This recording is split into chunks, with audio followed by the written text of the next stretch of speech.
today, as Defense Turk, we are going to make an interview with Ukrainian ambassador, Mr. Vasyl Bodnar. So, and let's start. Yes. Okay, Ukraine has been at the war for about 9 years and preparing for a new counterattack since winter. How far will the Ukrainian army advance in this counterattack? At this time, clashes in Bakhmut have been going on for 9 months. So we know that Ukrainian army has started to take some of the areas that it lost with the counterattack. How did this advance in Bakhmut affect Russia and Ukraine? Thank you for these questions. You are completely right, and you may be the first media who said that the war is going on 9 years. Really, the war started in 2014, and it's going on for more than 9 years, and it starts from Crimea, from the occupation of Crimea. And answering your question, when it will end, it will end also in Crimea. So our aim in this war is to liberate our territories, because we didn't start this war. It was Russians who invaded us. We are like Turkish state, Turkish nation 100 years ago are defending ourselves. And for us, it's the war of survival. But Russians want to take some part of our territory, some part of our people, and some part of our identity as well. So we will never give up. And we will fight up until the liberation of our territories and establishing just peace. Peace is based on justice and on the bringing Russians to responsibility. With Bakhmut, it's also a long story. It shows how big is Russia, which pretend to be the second army in the world, but became second army in Ukraine, de facto. So they couldn't manage to keep the small city without saying about the different fronts. So actually, they are fighting for a long period of time. They lost thousands of soldiers. They kept majority of the city, but they lost a lot of equipment. And now, from Ukrainian side, there is an active counter attacking measures, which could bring to the encirclement of Bakhmut city and to encirclement of all the Russian forces who are inside. So, our attempt is to show the Russians that they will get nothing with that. They will lose the war, and finally, they are losing geopolitically.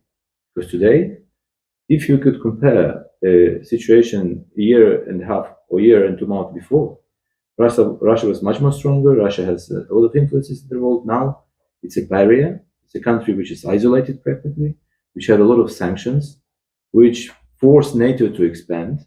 And we also are queuing up for the NATO membership. And Russia also lost a lot of prestige and images due to the defeat in the battlefield. That's the outcomes of the war. Okay, so thank you for your answer. Then next question. And Turkey has been effective in grain corridor and mediation. How do you find Turkey's contribution on this situation? Turkish role is very unique and considerable, and we consider Turkey as our strategic partner. Today, Turkey is the only country who managed to bring two sides of the conflict to the negotiation table, and also to achieve practical results. Grain deal, exchange of prisoners, ideas to establish a humanitarian corridor. It's all the things we have been discussing together. And just recently, it was a next success of Turkish side with prolongation of grain deal. And we are really grateful for this support and contribution of the Turkish side. So you state that you want Turkey to take part in the consortium established for the Leopard tank. Mm-hmm. What is the latest situation in this consortium? And also, what is the role of Turkey in this consortium? Mm-hmm. Look, we started from the very beginning of the war asking our partners to supply us with all necessary equipment to defend ourselves. Because our war of defense, not the offense. And only now we convinced our partners and we start to receive Leopards, Abrams, Challengers. So it's all in the pipeline, and this, we believe, will help Ukraine to liberate our territories. We also would be happy if the Turkish side will decide also to support us in this regard, but we are not insisting. It's up to the Turkish side to decide. But Turkey is not a producer of Leopards, they are only using it, but also having experience of maintenance, making some repairment, and in general, the practice of usage is very important for Ukraine. I believe that we will find a common ground in cooperation with that, and we believe the Turkish side will find it appropriate. But still, the talks are going on, and I couldn't say any practical results with that. Thank you. So how is the process going on the consortium right now? It's already composed, and we already start to receive some of the equipment from Poland, from Germany, from other countries, and some of the tanks, it's like Leopard 2 and Leopard 1. They are different, but they have been supplied to Ukraine. So our tank crews already finished their trainings, and according to the media reports, we have already seen these tanks in Ukraine, but we are not showing it to the public media because it's still not appropriate to show all the secrets for outer world, because enemy could use it. I mean, Russians could usually eat it, try to hit it, etc. So that's still process. But we are happy with the cooperation with our partners, and it's also important input of our partners to the establishment of just peace. And during Mr. Zelensky's visit to United Kingdom, it was reported that Ukrainian pilots will start a new training program for F-16 fighters. In fact, Belgium stated that it was ready to train Ukrainian pilots. So, which countries are being negotiated with for the supply of F-16s? It's already a discussion is going on, but already we have statements from Great Britain and Netherlands that they are ready to supply us if the decision will be adopted. We have seen the statements of the United States, which said that they have nothing against if foreign countries will supply us these weapons. And also there are some countries who already expressed their readiness to train pilots. We could also find a flaw here with the Turkish side, because Turkey is one of the biggest users of F-16, and we now hear a lot of discussions between Turkey and the United States about the upgrade of the system, etc. So we believe that also Turkish side could, if they would like to, could find a common ground with us on cooperation in this field, and we believe that it's the future for rearmament of Ukrainian armed forces, Ukrainian Air Force, and strengthening our capabilities, in particular for the counteroffensive. Thank you. But also, if I may add, it could also contribute to the strengthening of the whole security region, because we could also be a protector from the Russian aircrafts, which are actually a danger and a threat for the whole NATO area. Being we or not being the member of NATO, it's still the political issue, but we are working for that, and the physical contribution to the strengthening of Ukraine's defense indirectly support the security and stability for the NATO borders. When President Zelensky visited Baykar's main facilities in August 2019, he expressed his desire to establish such a facility in Ukraine. Then the work on it began. What is the latest situation about the facility that Baykar is planning to construct in Ukraine? After this visit, we have done a lot of work and a very considerable job. So during the visit of President Erdogan in February 2020, we have signed a relevant agreement. It was already ratified by both parliaments. We start to implement it. So we've finalizing all the necessary license issues and all the documentary. So this special company was established in Ukraine, being established by Baykar Makina. Relevant experts and other stuff is being also provided, and we are now working on the technical story of this. So we believe that in nearest years we will see not only the factory but also the products of this factory. Plus, we have the plan also to establish an R&D center, and also for the training of pilots, maybe not only from Ukraine but also from other countries, which could be a potential buyer of these products. And it is also essential because, as you know, some of these products, which are being produced by Baykar Makina, are using Ukrainian engines, Ukrainian spare parts, and Ukrainian specific equipment. So we believe that it will be a good ground for cooperation in this field, and it will strengthen our defense capabilities and Turkish defense capabilities, and also technological development, because it facilitates growing up of R&D in other directions, which are hugely necessary for defense industries at all, in general terms. So we know that Ukraine needs an air defense system against Iranian-made kamikaze UAVs, and Russian cruise missiles. Is it on the agenda for Ukraine to supply low-altitude air defense systems such as Sungur and Korkut from Turkey? You wouldn't believe, but Ukraine now a very big zoo, we call it zoo, of different anti-aircraft, anti-missile systems. And we have both starting from the simple machine guns, which are being used against drones and against low-flying objects, up until Patriots. And before, even at the beginning of war, our own defense industry provided a lot of equipment which stopped the first waves of Russian attacks. And we were capable to stop them around Kiev, and also they didn't get the superiority in the air. But now we are also working with other partners, and both for Korkut and for Gurgun, it's there is all the possibilities, and market is open for that. So in case Turkish side will decide, we will be ready to buy it and test it and provide our assessment about their possibilities in the battle conditions.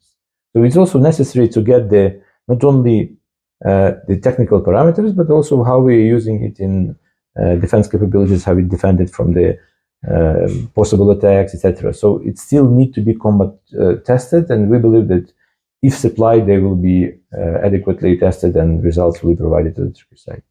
We know that Turkey provided military and civilian aid to Ukraine during the war. The footages that shared on social media, it's seen that Turkish-made Kirpi and Cobra armored vehicles were delivered to Ukraine. Does Ukraine have a different demands for armored vehicles from Turkey? Are there any defense products that you have difficulty in supplying from Turkey? Traditionally, we are not opening up all the details of our military technical cooperation. We have very widely developed ties, both cooperation and buy and sell. So we have established very good formats of this cooperation, but this information belongs mostly to the general staff, and supplies and purchases, which we're not disclosing it today. If someone is seeing it, okay, we couldn't sell it, it's not there, but generally we are not discussing openly the issues which are not agreed with the partners. So we prefer to work under the closed doors and get results rather than make public announcement and receive nothing. So in this regard, I would say that our soldiers are happy to have both Kirpi and Cobra, and we hope that Turkish companies will be beneficial in cooperation with Ukraine. Nice to hear that. In the Century of the Future promotional program held at Turkish aerospace facilities, you mentioned that there was cooperation between Turkey and Ukraine for the KAAN fighter aircraft's engine. What does the cooperation encompass, such as Atak 2, Atak 2, Anka 3, Kızıl Elma projects, or different ways? Look, it's a different story. So we have a number of signed contracts and agreements which envisage cooperation in supplies of engines, elaboration of new engines, and working for the future projects, which still maybe exist only in paper or in, let's say, in computer mode. But today, it was proved that, for example, engine for Kızıl Elma is already flying. It was integrated well, and it showed the prospects. So most probably it will be necessary to work on further upgrading of this engine and creating new versions of this, but it is the issue of bilateral cooperation between companies, and we believe they will be successful. As well, we could work with the same engine for Anka 3, which is also a well-developed project of TAI and showing good prospects. I just physically seen it during the presentations of KAAN and Hürjet a couple of weeks ago. As well as with the helicopter Atak 2. It's a different project, but with the same engine from the same company, Motoru. We also propose to work on the prospective engine. It could be produced both in Ukraine and Turkey for the KAAN fighter jet, and it should be our own, because now, as we know, the project envisaged supply from the foreign countries. But are we sure that these foreign countries will be every time open and will not put any conditions for us? Still the issue. So we need to work on our own products, and development of Turkish defense production system show how internal the defense production is creating a strong country. The same is necessary for Ukraine, the same is necessary for Turkey. We have no political problems, but we have a lot of prospects. So if we will work on this engine together, and we already start some preparatory work, we will be both beneficial and also we could sell it to the third markets. So I believe that in a couple of years, it could be possible to even compete with the well-known F-35 or some Russian products, which are now being a competitor on the international markets. And Ukraine supplies corvettes with 1+3 option from Turkey. The first corvette was launched and the second corvette is under construction. So is there any process for the third and fourth corvettes? Was a final choice made as anti-ship missiles on this ship? Look, first of all, we are very happy with laying down ships which have never existed in Ukrainian fleet, such a type. And we are very happy with the production timeline, which is being performed by the Turkish side. So just recently, you might remember, it was in last October, when our first lady launched the first ship, the Sea, and we also believe that the second will be also ready quick. The plan is for 3 and 4, and maybe more. We couldn't exclude it, but now everything is dependable on the, we now are concentrating on our battlefield, and this battlefield need a lot of resources. So we pay all the attentions to push enemies back, and for sure we will turn back to the construction of these new corvettes.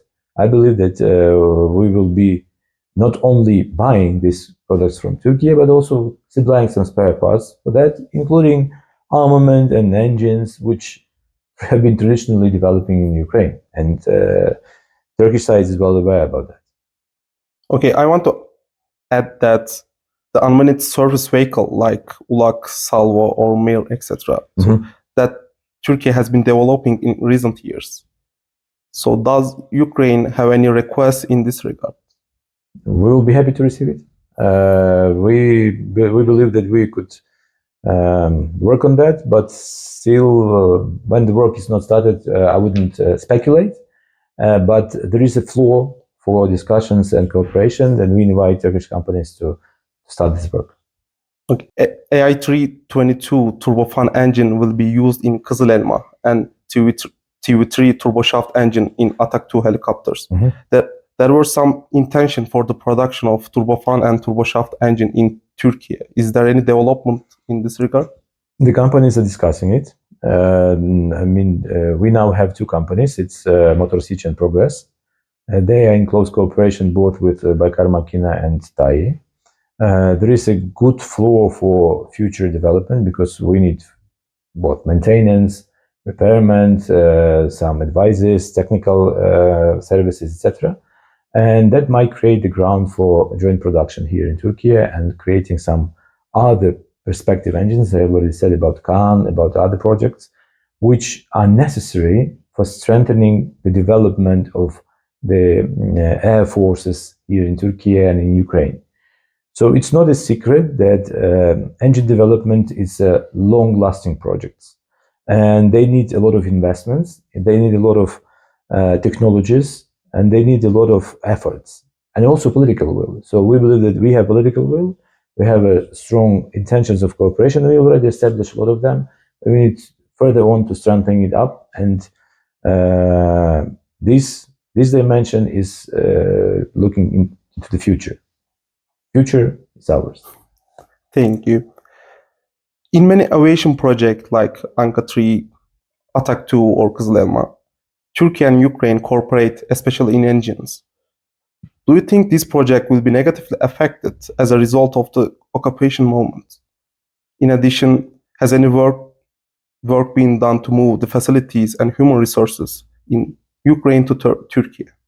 We're not speaking about the removing because Ukraine needs a strong defense industry for their own defense, and all the enterprises are working for the strengthening of our defense and fulfilling their contractual duties according to the signed contract. So supplies are being continued despite of the change of logistical ways. We continue to cooperate. We found a way how to manage with this hard time to continue both supply our internal needs and also to fulfill our foreign duties. As well, we're not only, let's say, concentrating ourselves on what we have been planning before, but also working on some new things. And the projects you name already, we have some other views. We have seen how, for example, Kazılarma is flying. It is already, the process is being strengthening, and maybe it's not in the interest of all the parties, I mean foreign parties. That's we need to take into consideration, and I believe that only fair and open cooperation between ourselves will bring positive results for both sides. Thank you for your detailed answer. So, there has been cooperation in many fields between Ukraine and Turkey for many years. What do you think about the future of this situation? Oh, we have a lot of projects together because we started from the very far away from the projects which were related to the armored vehicles and active defense and the different armor things. And now we are in the high-tech level. And also we have a lot of projects in the Navy as a corvette and other things. Engines could be supplied also from Ukraine because they have been traditionally produced. We could also work on some special systems for unmanned vehicles, both from the modules, I mean, different types of weaponry, different types of system of control, aviation industry, etc. So I believe that today and in future, defense industries are the locomotive of a bilateral strategic partnership. And it is constructed in such a way that it's complementary. Like Vasyl is constructed, the planner is Turkish, the engine is Ukrainian. We call it Turkish bird with Ukrainian heart. That is very essential. And there are many such things which may be not known for today, but will be known tomorrow, or visible tomorrow, both on the battlefield or in the presentations which we'll make together. So we have a lot of prospects, and some of them we couldn't disclose due to the classified information, but a lot of them are already known. And we benefited both Ukraine and Turkey from this project. Crimea is an autonomous republic founded in 1990, but the Russians are influential. Before the invasion, Ukraine had no influence. When Ukraine liberates Crimea from occupation, what will be the political structure there? Russia has settled many Russians in Crimea since the invasion and gave them land. What will happen to these people after liberation of Crimea? Look, let me correct this information because Crimea is integral part of Ukraine from 1956 when it was, let's say, the internal changes in the Soviet Union take place. So in 1991, when Ukraine get independence, Crimea was integral part. It should be its integral part. Russia had its influence, but Crimea was under Ukrainian control. It was in the Ukrainian legislative field, and the status of Crimea was envisaged in the Ukrainian constitution. Despite of the presence of Russian Black Sea Fleet, Russian-speaking persons, and Russian people, Russians by native or ethnical Russians. But it doesn't change the attitude to Crimea from the international law point of view. So it means Ukraine is Crimean land. It should be turned back both by military or political means. And those people who have been living in Crimea up until 2014, they should remain its Ukrainian citizens. Those who have been born there, they are also Ukrainian citizens. But those who came from the Russian mainland, it should be a clear policy that they should leave the peninsula because they have nothing to do with Ukrainian statehood and Ukrainian citizenship. So all the discussions which we started before the war, they were directed to peaceful deoccupation. And Crimean platform, which was highly supported by the Turkish side, have a clear view that we need to, first of all, attract international attention to the situation in Crimea. We need to avoid further militarization of Crimea. And we need to create a ground for withdrawal of Russian forces and turning back Crimea to Ukraine.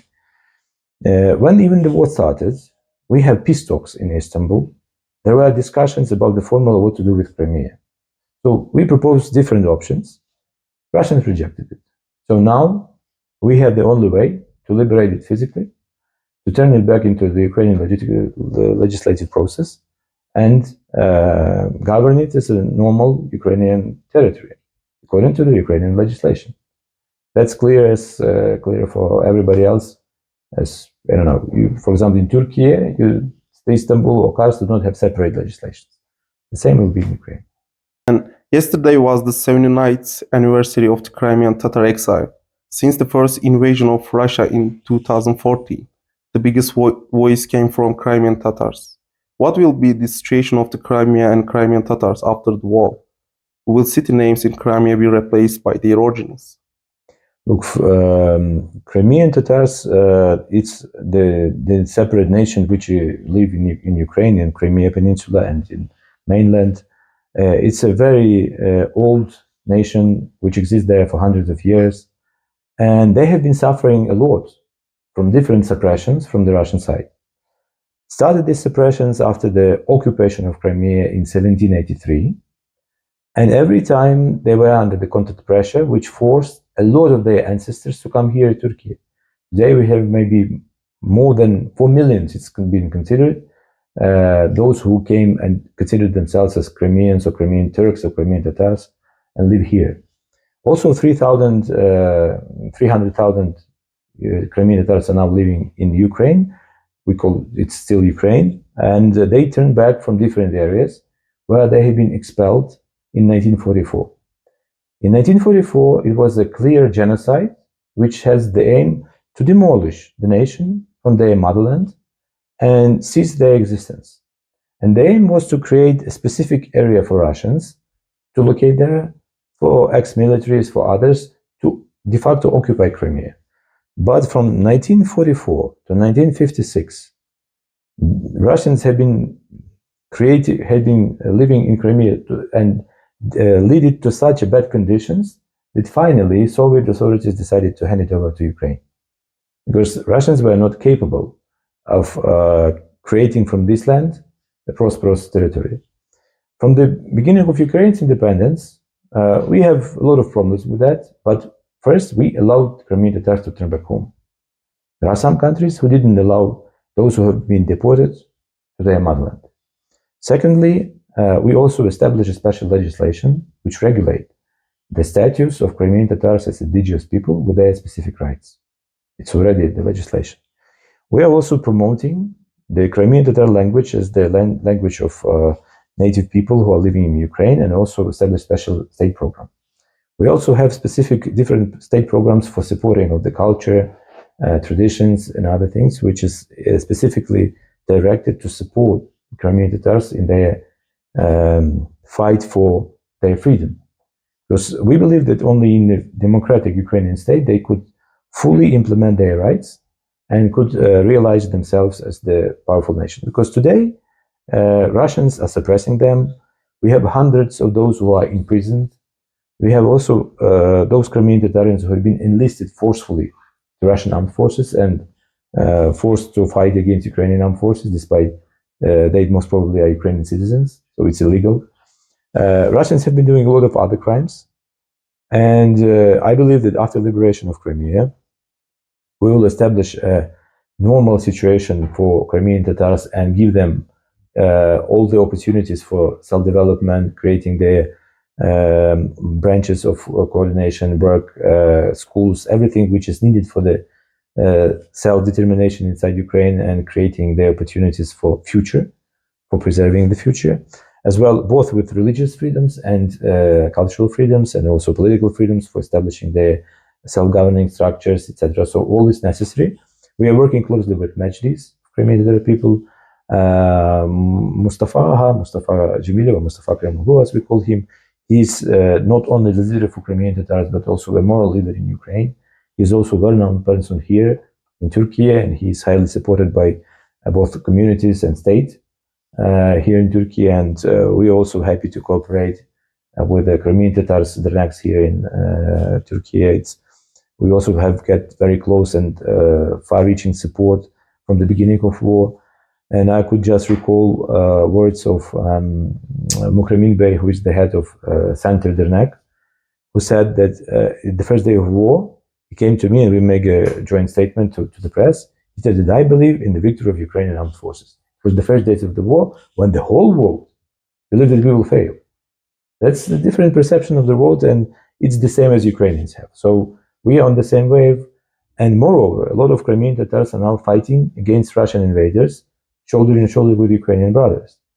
And also, Ukrainian state responded with adopting a special law envisaging that the Muslim holidays will be state holidays.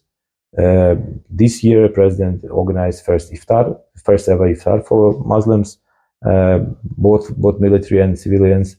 So we believe that this inter-exchange in Ukraine, and Ukraine is free state actually, and with a lot of freedoms for the self-realization, will prosper also in the liberated Crimea.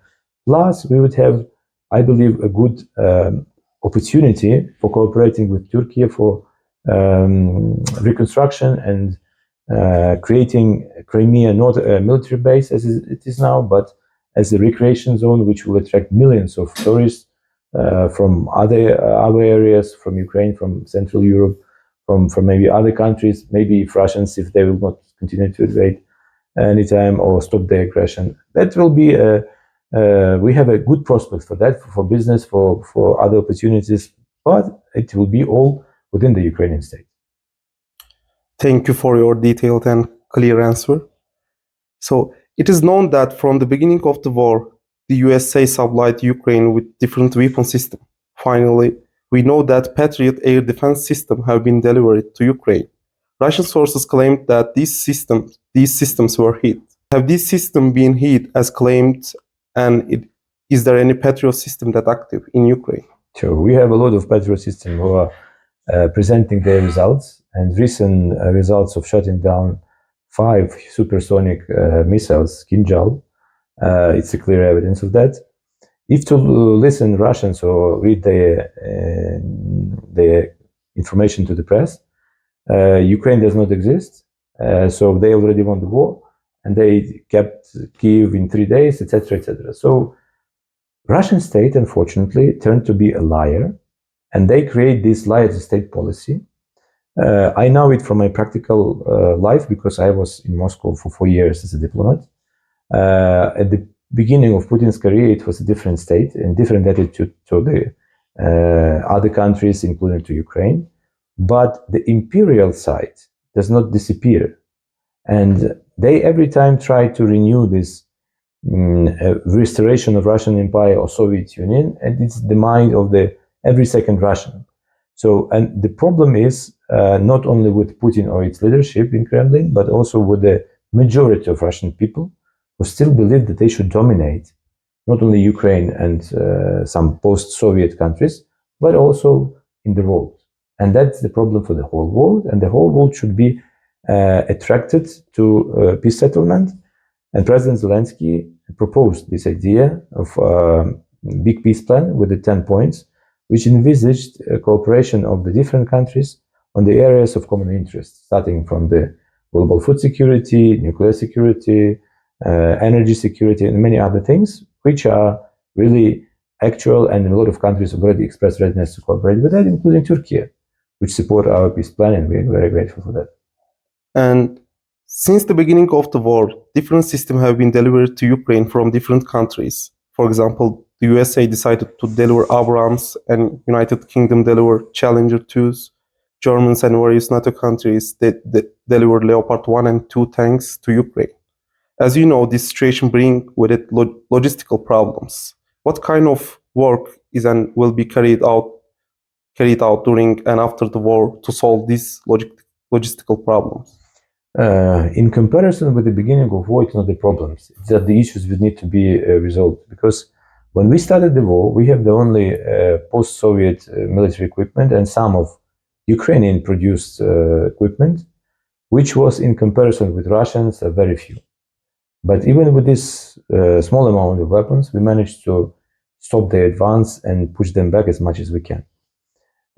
With the variety of Western military supplies, we are now step by step integrating to NATO.